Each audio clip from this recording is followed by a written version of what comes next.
Well, it's a bill that has received very little attention but may make free speech a felony and seriously restrict your right to political protest. Just signed into law by the president, H.R. 347 gives federal agents sweeping powers to arrest and bring felony charges against citizens engaged in protests where the Secret Service is present.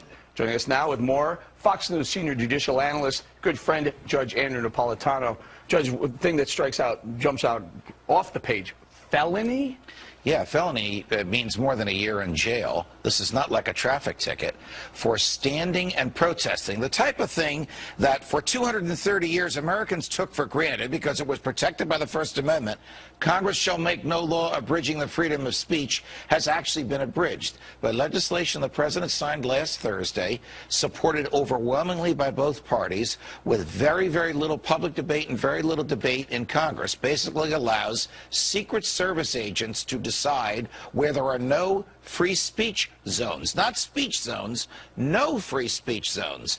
And anybody by the Secret Service can, protected by the Secret Service, can ask those agents to ban protests wherever they are. So I can think of 3 violations: speech violations, association violations, the right to petition the government for a redress of your grievances. What good is free speech if the people in the government are so far away from you that they can't hear you? Judge, what about keeping our elected officials safe?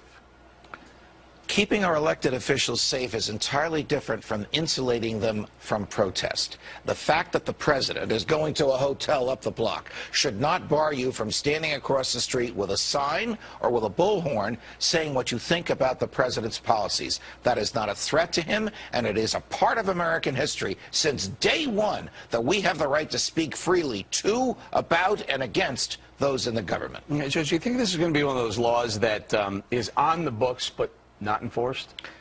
I think it's one of those laws that's going to be enforced when the government wants it enforced. The problem, Eric, is it puts a lot of unbridled discretion in the hands of Secret Service agents who may very well say, you know what, boss, you've had a rough day. We'll keep everybody away from you. Or, you know what, boss, this crowd likes you, so we're going to let them, we're going to let you hear them. That's suppressing speech on the basis of its content, and that has been expressly prohibited by the First Amendment since day one. What dictates the Secret Service is present? In other words, aren't they present all over Washington, D.C.? Well, they are, and that's a great question, because this law also allows the president to give Secret Service protection to whoever he wants. I'll give you a bizarre example. His campaign managers are coming to Washington to confer with him about the campaign. He can give them Secret Service protection. And then the Secret Service can say to the kids in the streets, you can't shout at David Axelrod, because the campaign manager, because the Secret Service is protecting him. This is a slow, creeping destruction of some of our basic liberties, and the president signed it in secret. And now some of the Secret Service are going to be providing services for the candidates now as well, right? Correct. So correct. People aren't going to be able to have their opinion about the candidates If now? the Secret Service so declares, you won't be able to shout at them. Judge, got to go. The economy's not bad. Sorry about that.